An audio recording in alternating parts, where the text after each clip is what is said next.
ఎన్నో సంవత్సరాల నుంచి ప్రార్థన చేస్తున్నాం, నా ఇంట్లో కార్యాలు జరగట్లేదని, మా కొడుకు మారట్లేదు, నా కూతురు మారట్లేదు, నా కుటుంబం మారట్లేదు, అనారోగ్యం తగ్గట్లేదు. ఏ మనసుతో ప్రార్థన చేస్తున్నావు? నువ్వు చేసే ప్రార్థనలో స్వస్థ బుద్ధి కలిగి, నీ బుద్ధి ఎలాంటిది?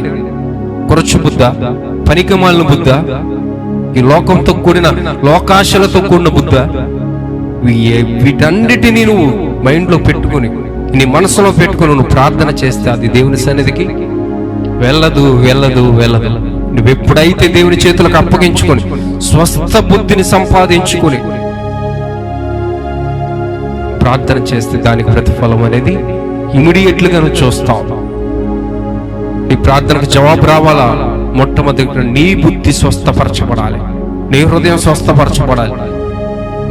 పాత స్వభావం పోయి నూతన స్వభావం వస్తేనే